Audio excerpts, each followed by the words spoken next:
Baik, puji Tuhan, saudara-saudari. Selamat hari Minggu Bapak Ibu. Selamat hari Minggu. Selamat hari Minggu Jack. Alex. Oh ya Pak Alex ya. Gampang yang ingatnya Pak Alex. Penginjil Alex. Oke. Baik, saudara terkasih dalam Tuhan, puji Tuhan, kita memuji Tuhan dengan musik yang benar, dengan lagu yang benar, begitu ya. Walaupun musik yang benar bisa dipakai oleh iblis juga rupanya ya untuk kesenangan dia, apalagi musik yang tidak benar, gitu ya. Jadi lantunan lagu-lagu itu menyenangkan Tuhan dan menggembirakan hati kita sebagai orang percaya. Hidup lebih dekat kepada Tuhan. Mari kita buka kitab Wahyu. Di dalam kitab Wahyu pasal 14 ayat 10. Hari ini kita bicara mengenai api dan belerang dalam neraka. Api belerang dalam neraka. Wahyu 14 ayat 10. Mari berdiri. Mari bangkit berdiri.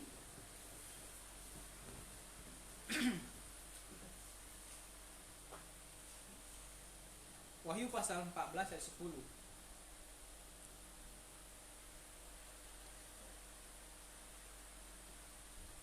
Kita membacakannya bersama-sama.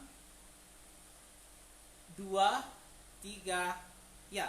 Maka ia akan minum dari anggur murka Allah yang disediakan tanpa campuran dalam cawan murkanya, dan ia akan disiksa dengan api dan belerang di dalam mata malaikat-malaikat kudus dan di depan mata anak domba.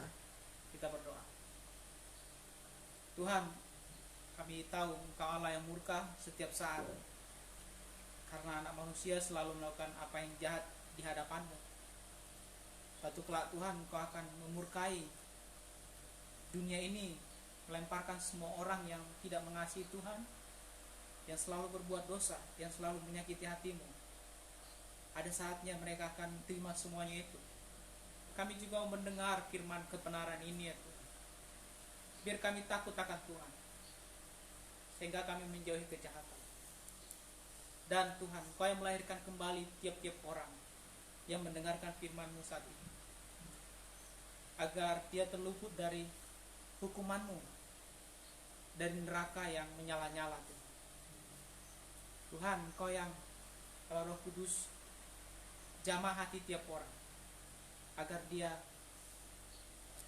terinsap ya Tuhan, hatinya terteguh, agar dia menyadari dosa-dosanya yang besar itu, agar dia menyadari kenajisannya di hadapan-Mu, sehingga dia datang kepadamu ya Tuhan, dengan iman yang benar, dengan pengetahuan yang benar tentang Injil. Terima kasih Tuhan, berfirmanlah kepada kami sekalian, sebab kami semua mendengar. Dalam nama-Mu Tuhan Yesus kami berdoa. Amin. Silakan duduk.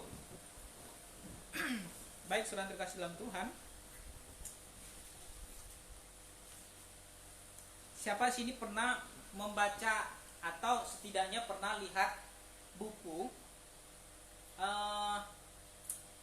yang bilang ada ditulis, jadi ada satu anak kecil yang kesaksian katanya surga itu nyata, dan buku itu bestseller. Jadi menurut dia kesaksian ke surga, dan di surga itu katanya dia melihat semua hal yang tidak ada dalam Alkitab. Bukan hanya dia, ada banyak juga orang yang bersaksi pergi turun ke neraka, dan semua hal yang Alkitab tidak kasih tahu, dia kasih tahu. Menarik bukan? Selain terkasih dalam Tuhan, ada saya juga lihat, entahkah di orang Korea, Tuhan bawa dia katanya ke neraka. Lalu di neraka ini semua Tuhan perlihatkan orang disiksa ya. Masalahnya dia menambahi apa yang Tuhan tidak kasih tahu dalam Alkitab. Nah, kesaksian-kesaksian seperti ini kita tidak perlu percaya. Kita tidak perlu percaya. Kenapa? Karena Alkitab cukup, perkataan Tuhan cukup. Dia tidak perlu dibuktikan oleh omongan-omongan yang tidak terbukti seperti itu. Saudara terkasih dalam Tuhan, kita akan melihat beberapa fakta tentang neraka. Kita lihat Wahyu 20 ayat 15. Wahyu 20 ayat 15. Yang pertama kita lihat api neraka itu api yang sangat-sangat luas. Cakupan keluasannya tentu kita tidak tahu berapa luas itu, tapi yang pasti luas. Kita baca bersama-sama Wahyu 20 ayat 15. 2, 3 ya. Dan setiap orang yang tidak ditemukan namanya tertulis di dalam kitab kehidupan itu, ia dilemparkan ke dalam lautan api itu. Tuhan akan lemparkan semua manusia dan malaikat yang jatuh ke neraka yang sangat luas.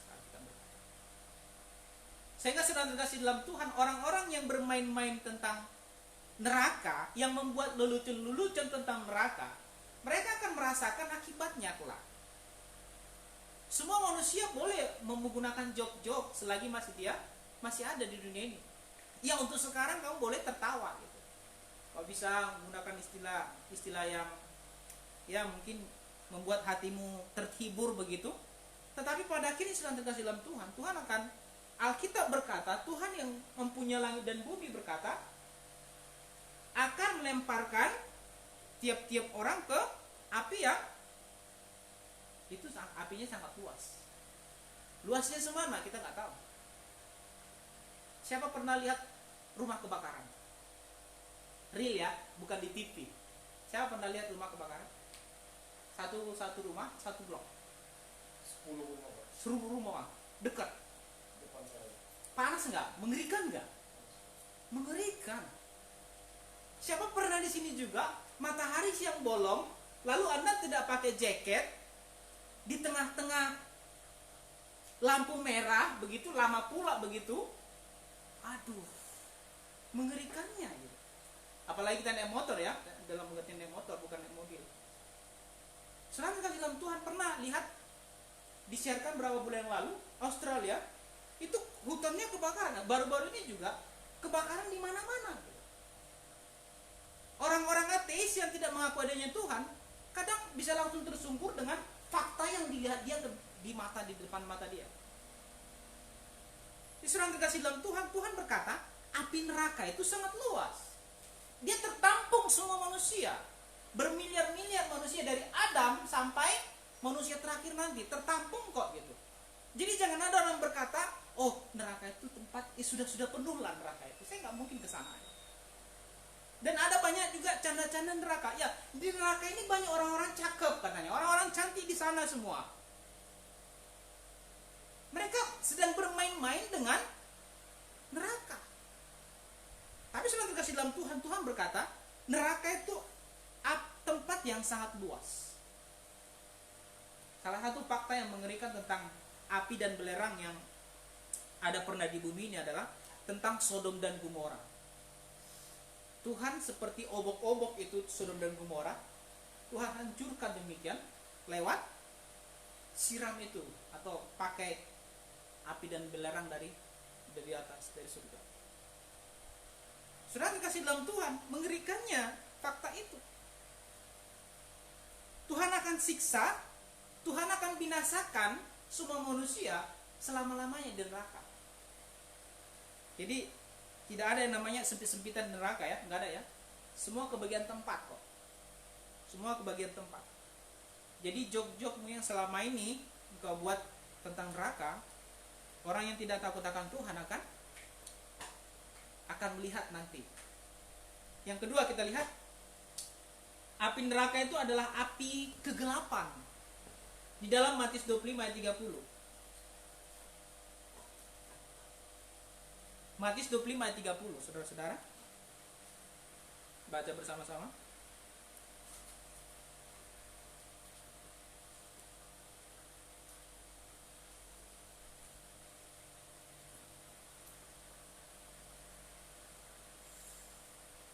Dua, tiga, ya. Dan campakkanlah hamba yang tidak berguna itu ke dalam kegelapan yang paling gelap. Di sanalah akan terdapat ratap dan keras. Perhatikan saudara terkasih dalam Tuhan. Tuhan berkata, hamba yang tidak berguna, manusia yang tidak berguna. Tuhan ciptakan kita untuk tujuan Dia, untuk kepentingan Dia, untuk keperluan Dia, untuk kemuliaan Dia. Tapi ketika manusia diciptakan Tuhan tidak berfungsi, atau dalam pengertian lain Tuhan berkata tidak berguna di hadapan Dia, Tuhan akan campakkan dia. Tidak ada gunanya dia ada. Fungsinya seharusnya memuliakan Tuhan, tapi tidak memuliakan Tuhan. Tuhan akan campakkan ini barang. Tuhan akan campakkan ini manusia. Kemana? Ke tempat kegelapan yang paling gelap. Api. Kita tahu api ya. Siapa pernah sini lihat api biru? Ada ya api biru ya? Ada api biru? Kompor ya? Ada api hitam. Pernah lihat api hitam? Belum ada ya? Tapi dua jenis api yang kita pernah lihat, merah sama biru. Ada campuran kuning-kuning ya. Ya banyak. Tapi saudara kasih dalam Tuhan, Alkitab berkata, dalam Alkitab sini dikatakan api kegelapan, tempat kegelapan yang paling gelap. Jadi jangan pernah berharap nanti yang namanya si Anu, halo, nggak ada, nggak akan harap, nggak akan ada namanya orang senyum di sana. Orang manusia tidak akan mungkin ada yang namanya jok-jok di sana. Di dunia ini yang ada jok-jok, di dunia ini ada yang namanya tertawa, membuat lelucon tentang neraka. Tapi di sana tidak ada namanya orang sedikit pun dia tidak akan pernah bersuka cita. Ada kengerian ketika manusia berpisah dengan Allah. Akan ada penderitaan jiwa yang sangat mengerikan di sana. Bukan hanya penderitaan jiwa, tapi badan kita juga akan disiksa. Allah adalah Allah yang murka. Benar, Allah Maha Kasih, tetapi Dia juga Allah yang Maha Murka. Kata murka hanya digunakan untuk dua hal, raja sama Tuhan. Kalau amarah kan amarah, ya mungkin masih di bawah murka lah, tapi kan sama, marah gitu loh.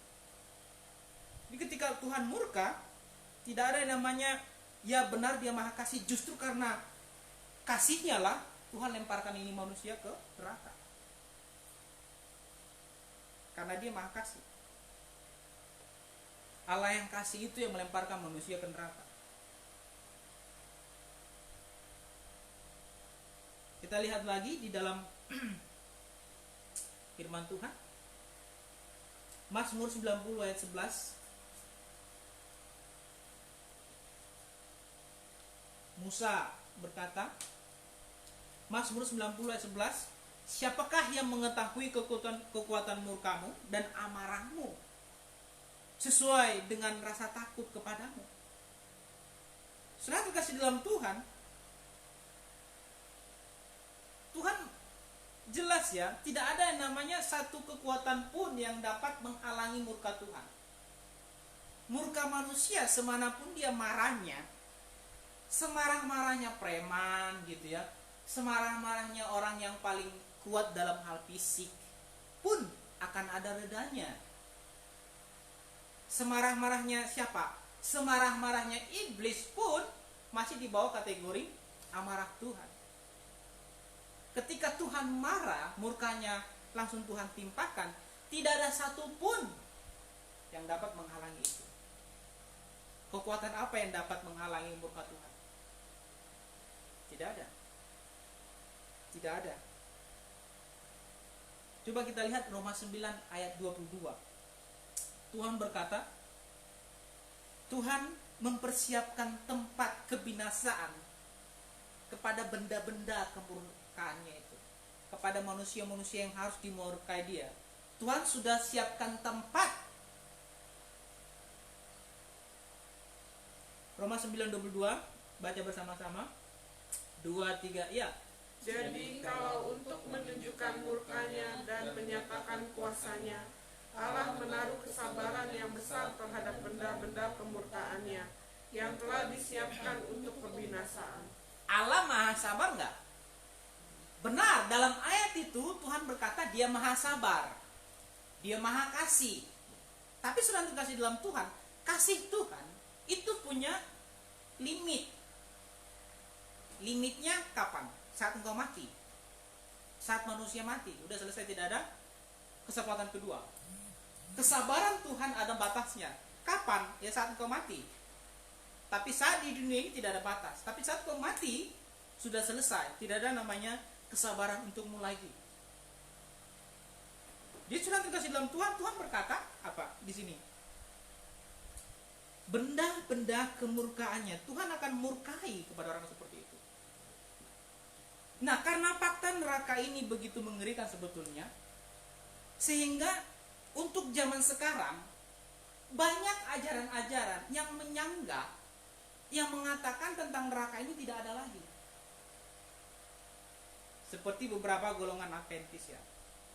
Enggak semua Adventis, tapi beberapa golongan Adventis. Kalau engkau mati, engkau selesai. Engkau dikubur dan engkau akan hilang dari alam semesta. Tidak akan ditemukan dimanapun. Ya udah, mati-mati aja. Ada yang berkata apa? Neraka itu adalah keadaan hidup di dunia ini.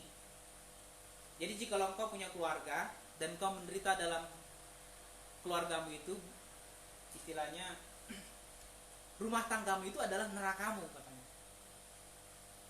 Itu sedang mempermainkan istilah neraka. Bukan. Penderitaanmu di dunia ini itu bukan neraka. Penderitaannya penderitaan. Neraka itu nanti. Sehingga sedang terkasih dalam Tuhan, ada banyak sekali manusia-manusia yang menciptakan ajaran, terutama saksi Yehova. Mereka tidak percaya eksistensi neraka. Semua ajaran yang tidak percaya eksistensi neraka pasti berasal daripada si iblis. Itu bukan dari Tuhan. Itu bukan dari Tuhan. Tahu nggak kenapa Tuhan Yesus dikatakan sebagai juru selamat? Juru selamat dari apa? Kenapa dia disebut sebagai juru selamat? Fakta dalam Alkitab, Tuhan Yesus banyak sekali khotbah tentang neraka. Jauh lebih banyak tentang surga, lebih banyak daripada surga. Dia bicara mengenai bagaimana manusia itu agar selamat dari neraka. Dia adalah juru selamat itu. Dia bicara mengenai api yang kekal.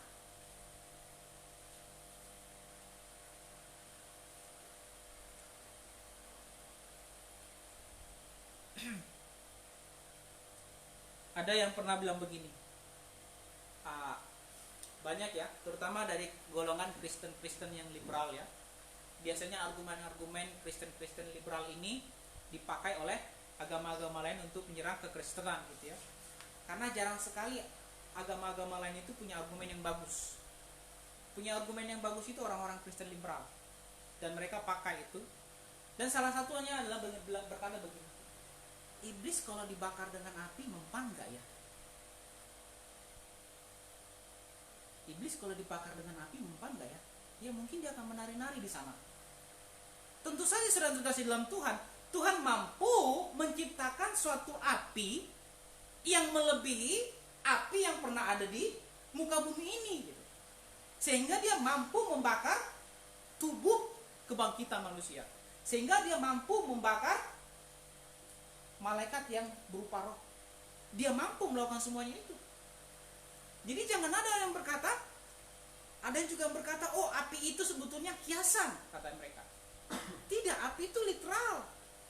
Api neraka itu api yang literal. Mari kita lihat Nahum 1 ayat 6. Nahum 1 ayat 6.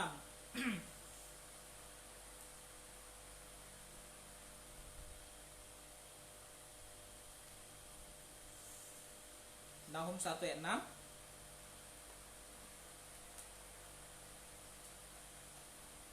Dua, tiga, ya.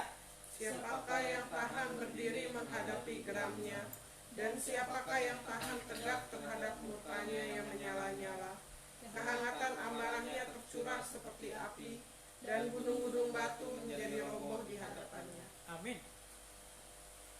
Gunung-gunung batu aja gemetar di hadapan Tuhan sedang terkasih dalam Tuhan.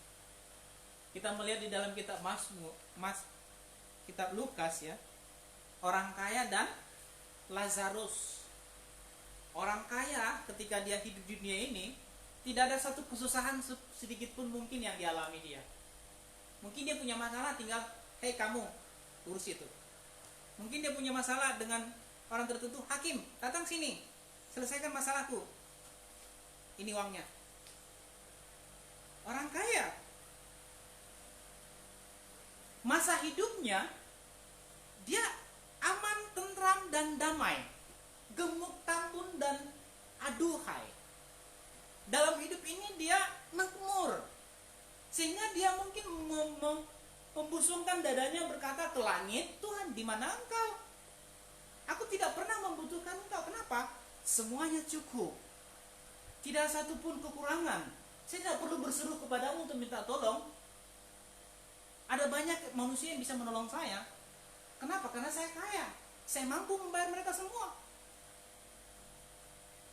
Lazarus dalam Alkitab dikatakan dia ada di satu tempat yang bersama dengan Abraham. Dan orang kaya itu menderita selama-lamanya di tempat penyiksaan. Dan hanya para penyesatlah yang berkata itu kiasan. Tuhan berkata itu literal adanya. Tuhan menceritakan, namanya disebut. Perumpamaan tidak pernah menyebut nama. Tapi itu bukan perumpamaan. Kenapa? Karena namanya disebut.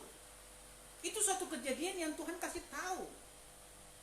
Lazarus ada di tempat yang mulia, sementara orang kaya menderita selama-lamanya di neraka itu, di tempat penyiksaan itu. Memang belum disebut neraka, tapi bayangin saudara terkasih dalam Tuhan, Alkitab berkata dia minta satu tetes air. Satu tetes air. Saya pernah sih di Kausan.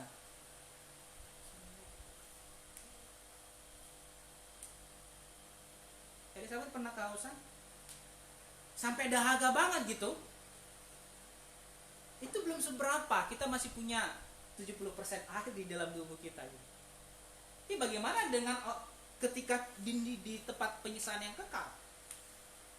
Kita kan seperti nggak masuk akal. Bagaimana mungkin dia minta air satu tetes gitu?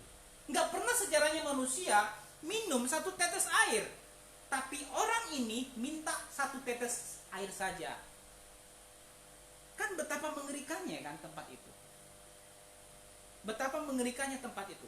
Dan karena tempat itu begitu mengerikannya, maka si iblis bermain di antara manusia, menciptakan konsep-konsep, ajaran-ajaran yang menyesatkan manusia, dan membuat nama agama pada ajaran-ajaran itu. Dan agama ini diaksesi oleh negara, sehingga banyak orang ikut ke agama ini. Kenapa? Karena agama ini legal.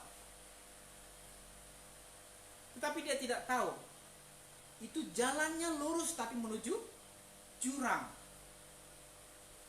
Dia buat ajaran begitu bagus tapi menuju jurang. Amsal 14 ayat 12, coba kita lihat. Ada jalan yang disangka orang lurus, ada ajaran yang disangka orang lurus tapi ujungnya menuju neraka. Coba baca, tepat nggak? Tepat ya, pasal 12 ya.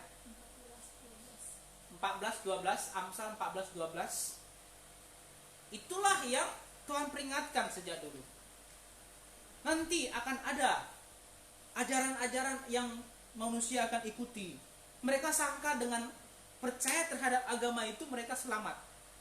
Makanya ada istilah agama Allah. Mereka ciptakan begitu. Ada gereja Tuhan, dalam pengertian hanya di gereja itu ada keselamatan. Baca 2-3 ya. Ada jalan yang disangka orang lurus tapi ujungnya menuju maut. Ada jalan yang disangka orang lurus menuju tapi ujungnya menuju maut. Ada banyak ajaran yang disangka orang benar tapi ujungnya menuju neraka. Itu fakta di alam semesta. Ada banyak sekali ajaran di dunia ini yang iblis ciptakan, yang iblis inspirasikan kepada orang-orang tertentu. Dan saudara terkasih dalam Tuhan, betapa banyaknya ya. Saya kemarin kita baca Tesalonika ya. Sebelum kita masuk ke Tesalonika, kita ada baca nasihat-nasihat Paulus kepada jemaat-jemaat itu. Jangan gini. Paulus itu nggak pernah bermulut manis.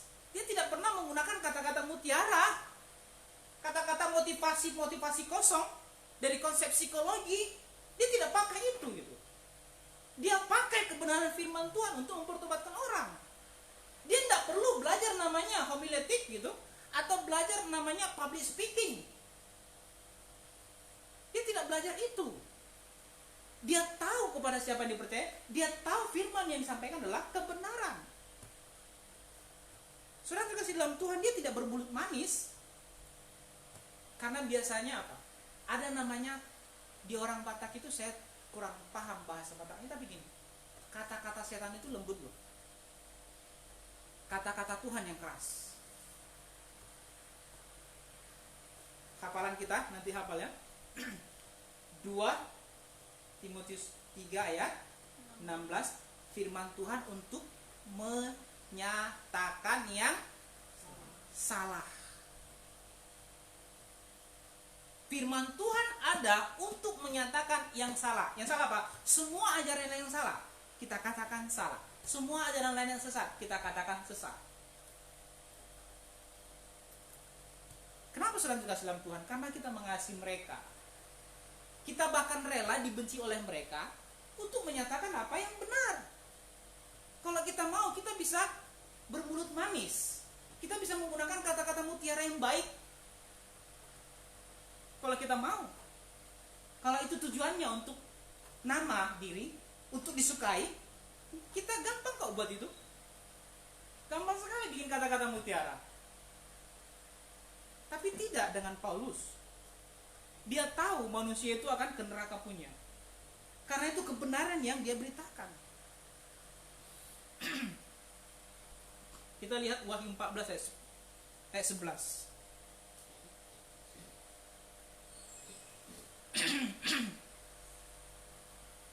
Api itu tetap berkobar selama-lamanya. Wahyu 14 ayat 11.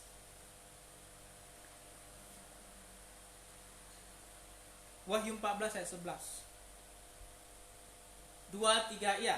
Maka asap api yang menyiksa mereka itu naik ke atas sampai selama-lamanya, dan siang malam mereka tidak henti-hentinya disiksa, yaitu mereka yang menyembah binatang serta patungnya itu, dan barang siapa yang telah menerima tanda namanya. Ya, saudara terkasih dalam Tuhan, intinya ini orang yang di luar Kristus Yesus. Tuhan berkata, mereka Tuhan siksa siang dan malam. Ini literal. Alkitab dipahami secara sederhana karena Tuhan memberikan firman-Nya dengan bahasa yang sederhana. Untuk apa? Untuk manusia pahami. Tuhan berkata apa di sana?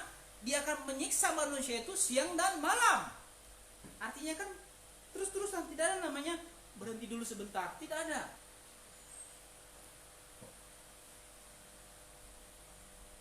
Ya sudah terkasih dalam Tuhan. Mari kita lihat kata-kata Tuhan Yesus kembali di dalam Matius 25 ayat 41. Sebetulnya ada banyak sekali ayat tentang neraka yang Tuhan ajarkan. Jauh lebih banyak tentang eksistensi surga daripada tentang surga. Kenapa? Karena dia juru selamat manusia, menyelamatkan manusia dari hukuman neraka. Karena itu jauh lebih banyak dia bicara mengenai bagaimana menyelamatkan manusia dari neraka.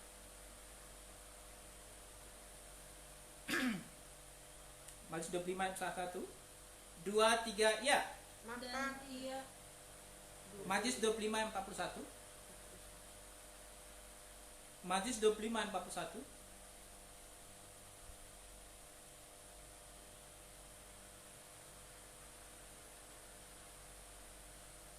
2, 3, ya.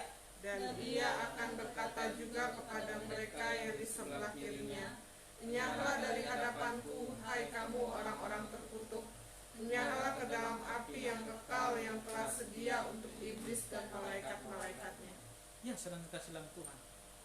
Sebetulnya Tuhan ciptakan api itu awalnya untuk iblis dan malaikat-malaikatnya. Tetapi manusia yang ikut, manusia yang tidak percaya Tuhan Yesus, juga akhirnya Tuhan akan lemparkan ke api neraka itu.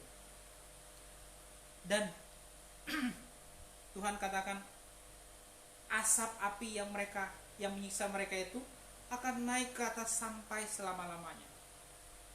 Selama surga tetap sebagai surga, neraka akan tetap sebagai neraka. Ada ajaran yang mengajarkan tentang neraka itu sementara. Semua sedang dikasih dalam Tuhan, hampir semua agama-agama besar mengajarkannya. Itu berasal daripada si iblis semua. Mereka mengajarkan setelah mereka umatnya nanti dicemplungin ke neraka gitu ya, pada saat waktunya Tuhan akan angkat ke surga. Itu neraka bohongan. Neraka bohongan salah satunya apa? Neraka versi dunia. Kamu pencuri, potong, numbuh lagi tangannya. Nanti potong lagi, numbuh lagi tangannya. Itu neraka versi, tidak ada dalam Alkitab begitu. Itu pernah nggak neraka lihat versi neraka agama lain atau ajaran lain? Saya ada lihat gitu. Iblisnya siksa orang-orang. Enak sekali kan iblisnya siksa orang kan? Ada yang kesaksian, karena kesaksiannya ke neraka, dia bawa rantai kemana-mana, dia khotbah tentang trip to hell. Dia tamasya ke neraka gitu. Lalu dia datang ke dunia gitu, kesaksian kepada banyak orang, orang yang bodoh-bodoh rata-rata percaya kepada itu. Dan dia berkata di neraka iblis siksa orang. Karena kefasihannya dalam berbicara, karena mulutnya begitu manis, mampu dia memuka orang, udah banyak sekali orang yang percaya kepada dia. Dan dia di dalam gereja yang besar. Dia menipu banyak orang. Dia menipu banyak orang. Iblis adalah pendusta. Dan pendeta ini adalah anaknya si pendusta. Jadi sudah dikasih dalam Tuhan. Iblis bisa pakai orang-orang yang menyebut Yesus. Ya. Ya makanya nggak percuma Tuhan berkata apa? Ada banyak orang yang berseru-seru pakai nama Tuhan, yang membisniskan nama Tuhan, ya, yang membisniskan dengan apa? Kesembuhan-kesembuhan palsu begitu. Tuhan akan lemparkan mereka ke neraka. Mereka nggak takut akan Tuhan. Kemarin waktu saya kuliah ada namanya anak-anak pendeta. Jadi dia bilang gini, saya takut berbuat jahat dulu karena bapak saya pendeta. Bagus dong, ya kan? Baguslah kalau engkau takut berbuat dosa karena bapak pendeta. Tapi hanya sekedar karena bapaknya pendeta. Setelah dia keluar dari kumpulan bapaknya, dia bebas melakukan apapun. Bukankah lebih bagus konsep itu diterapkan dalam hidup dia, dalam pengertian kehidupan yang sifatnya sehari-hari? Kalau dia takut akan Tuhan, maka dia menjauhi kejahatan. Sama seperti dia takut sama bapaknya, maka dia takut berbuat yang salah. Kenapa? Karena dia malu, bapaknya malu. Kalau konsep ini diterapkan kepada semua manusia, kan lebih bagus. Saya tidak ingin Tuhan marah, maka saya tidak mau melakukan hal yang jahat.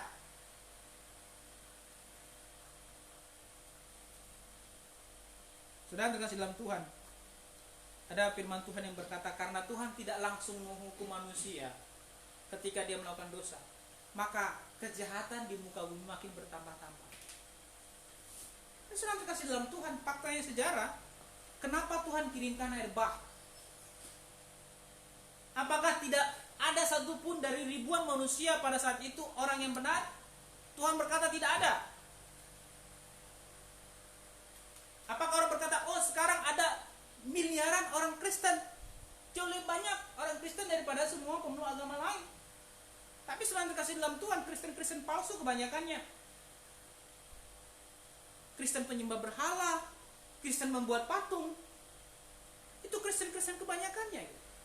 Kristen yang percaya dengan adanya malaikat, turun naik surga. Ini semua Kristen-Kristen palsu. Dan mereka menyebut nama Yesus. Mereka tidak takut akan Tuhan. Mereka lebih damai duduk tenang dalam gereja yang besar. Gereja saya eksis ribuan tahun mereka. Dan mereka menipu diri mereka sendiri.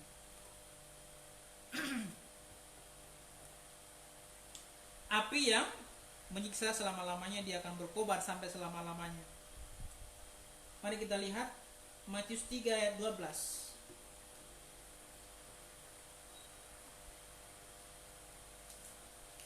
Api itu tidak akan pernah padam. Itu api neraka yang tidak pernah padam.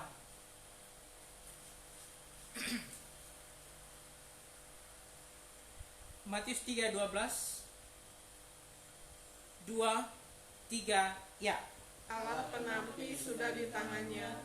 Ia akan membersihkan tempat pengirikannya dan mengumpulkan gandumnya dalam lumbung.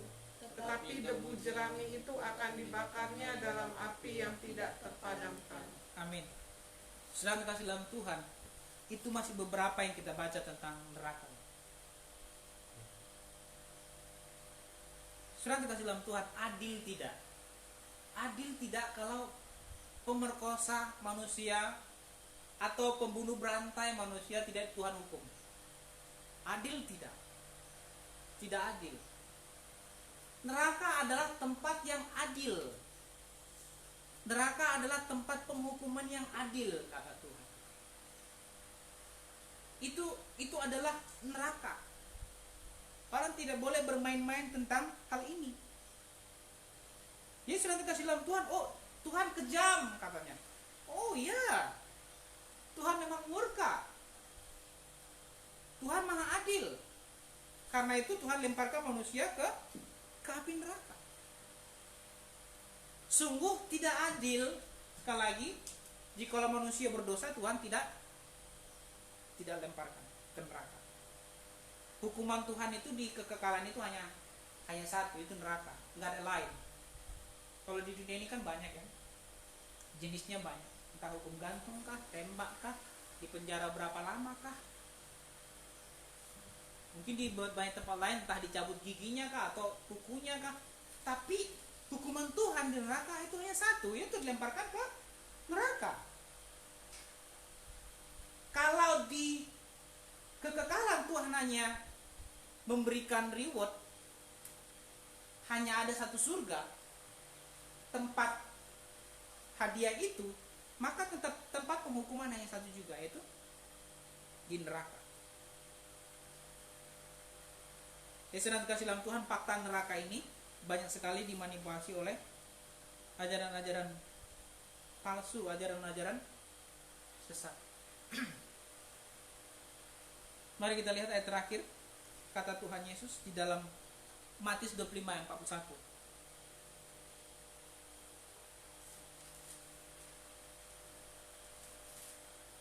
Matius 25 ayat 41. Matius 25 ayat 41. 2, 3, ya.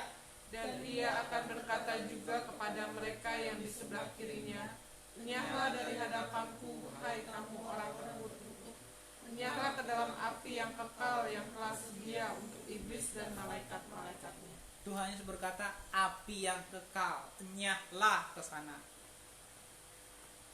Enyahlah ke sana. Saudara terkasih dalam Tuhan, ini bukan main-main. Kalau engkau menyakiti hati Tuhan setiap hari, masa akan mungkin Tuhan melepaskanmu dari dosa itu? Kalau Tuhan melepaskan dosa, dia tidak adil. Dia tidak adil. Dia harus menghukum dosa, Alkitab berkata. Nah, karena sudah terkasih dalam Tuhan, dalam Alkitab bicara mengenai salib Kristus, keadilan dan kasih Allah bertemu di sana. Dosa dihukum, amin. Tapi kasih Tuhan juga dinyatakan di sana, amin.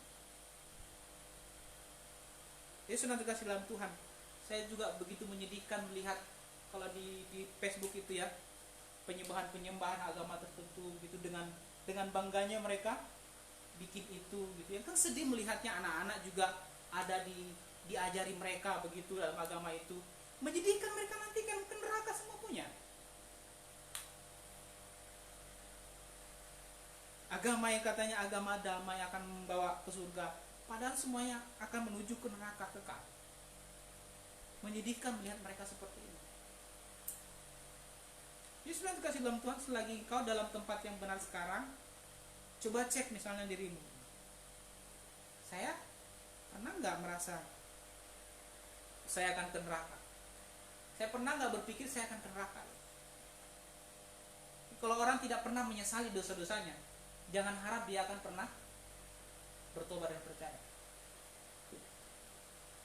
Itu tidak akan mungkin.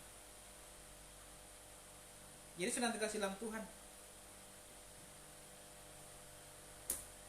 kita melihat neraka itu adalah api yang nyata ya. Dia api yang sangat luas, dia api yang tetap berkobar selama-lamanya, dia api kegelapan, dia api yang kekal. Kenapa Yesus disebut sebagai juru selamat? Untuk menyelamatkan manusia dari api neraka. Kenapa sampai-sampai Tuhan turun takhta, sampai merendahkan diri menjadi bayi, ditonjok, dihina, diludahi? Kenapa dia seperti itu? Kenapa dia mau untuk menyelamatkan manusia dari neraka? Kemarin saya sudah bicara mengenai percaya. Percaya pada Tuhan itu tidak mudah. Kenapa? Karena hati manusia itu keras. Dosa sudah mengkamiri manusia. Tidak takut akan Tuhan. Karena itu coba cek dirimu. Saya takut akan Tuhan. Apakah saya hidup semaunya saya? Ingat loh saudara kasih dalam Tuhan, kita nggak pernah diminta Tuhan ciptakan loh. Kita nggak pernah minta kita diciptakan oleh Tuhan. Tuhan yang mau kamu ada di muka bumi ini. Ketika engkau tidak berfungsi sebagaimana adanya, Tuhan akan lemparkan. Mari kita berdiri.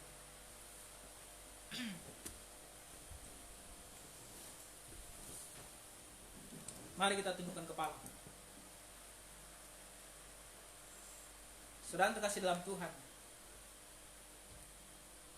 coba cek dirimu. Tuhan, apakah saya sudah di dalam Engkau atau belum? Apakah saya hanya mengetahui tentang Engkau tetapi tidak menyerahkan diri kepadamu? Apakah engkau pernah menyadari keberdosaanmu? Atau engkau tidak takut akan Tuhan sama sekali? Engkau tidak peduli tentang Tuhan.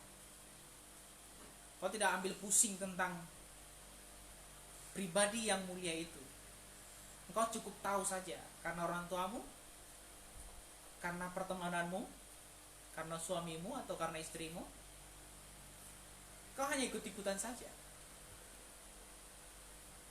Saudara dikasih dalam Tuhan, mari sadari keberdosaan. Tuhan jijik terhadap dosa. Karena Tuhan jijik terhadap dosa, maka dia melemparkan dosa itu ke neraka selama-lamanya. Karena dia Maha Kudus. Jangan sampai Tuhan lemparkan engkau ke neraka selama-lamanya. Karena engkau najis di hadapannya. Mari datang kepada Yesus Kristus. Terima pengampunan daripada Dia. Berserulah kepadanya. Minta darahnya yang kudus itu membasuh engkau dari dosa. Maka engkau akan tahir. Beri dirimu selamatkan dari angkatan yang jahat ini. Bapa dalam surga, terima kasih untuk firman-Mu. Terima kasih firman kebenaran yang memberitahu kami tentang penghukuman-Mu ya Tuhan. Supaya kami selalu takut kepada Tuhan. Biarlah hati kami hati yang takut akan Tuhan. Biar kami mengasihi Tuhan lebih daripada apapun. Tuhan tolong hati kami. Kalau ada di antara kami yang belum Engkau lahirkan kembali, kalau Roh Kudus jamah hatinya, tegur hatinya itu. Jangan biarkan dia damai. Biar Tuhan Engkau boleh selamatkan dia. Karena kalau dia tidak selamat, Tuhan akan buang dia ke neraka. Terima kasih Tuhan. Terima kasih untuk firman. Kami mengucap syukur dalam nama Tuhan Yesus. Amin. Silakan duduk.